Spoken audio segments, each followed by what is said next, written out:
Okay, so for the next video, right, we're just going to try another thing, okay? Now, in the last video we did an overlap. Now, we're actually going to bait in the defensive line, alright? Get them a bit more clump. So they're nice and spread right now because the offensive line is nice and spread right now. So what we're going to do is we're basically more or less going to put the first receiver in a relatively bad position, okay, on purpose, okay? So we're gonna decrease our distances now, something that I basically tell everybody not to do, but we're just gonna toy with this idea and see if it can work. Okay, so because we're down, everybody here, the defensive line starts clumping up, marks man to man. Okay, now what this does is obviously if you run down the middle, you're going nowhere because everybody's going to be on top of you right away. There's no point. But what it does do is it frees up an absolutely gigantic space on the wing.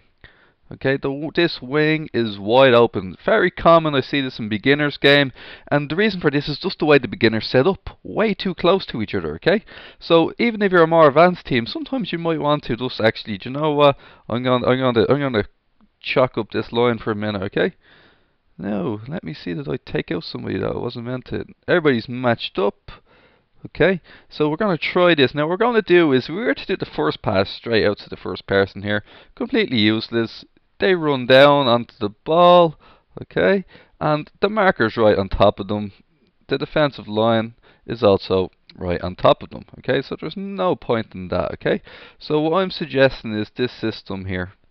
Okay, so what we're going to do is we're going to have it coming from deep. The first ball out is going to come to the second receiver. This person here is going to loop around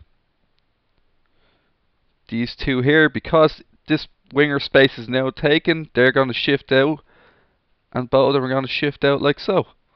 And what this will do is it will create the successful overlap we are looking for. Okay, so that's the plan. Okay, so once again, just going to get rid of these arrows now, and we'll see what happens when this play occurs. Okay, obviously it's a lot easier done on a computer screen when the defenders aren't thinking for themselves. Okay, but the basic principles could be used in the game. You more or less gotta feel it out and try it and see if it works. Okay, so the offensive line, as always, the rollback has taken place. They're on their way up. We decide to skip the pass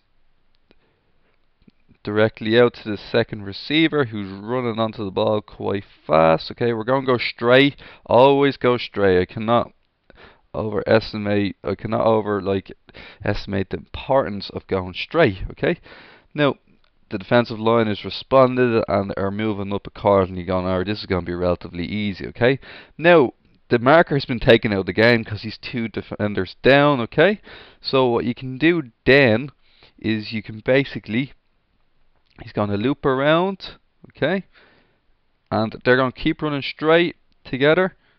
Okay, now at this stage the receiver should be onto the idea that this guy's looping around. Okay, and the obviously should get a bit further. You should always get beyond the bloody marker at this stage when you're coming on a pace. Okay, so you should be getting beyond the marker.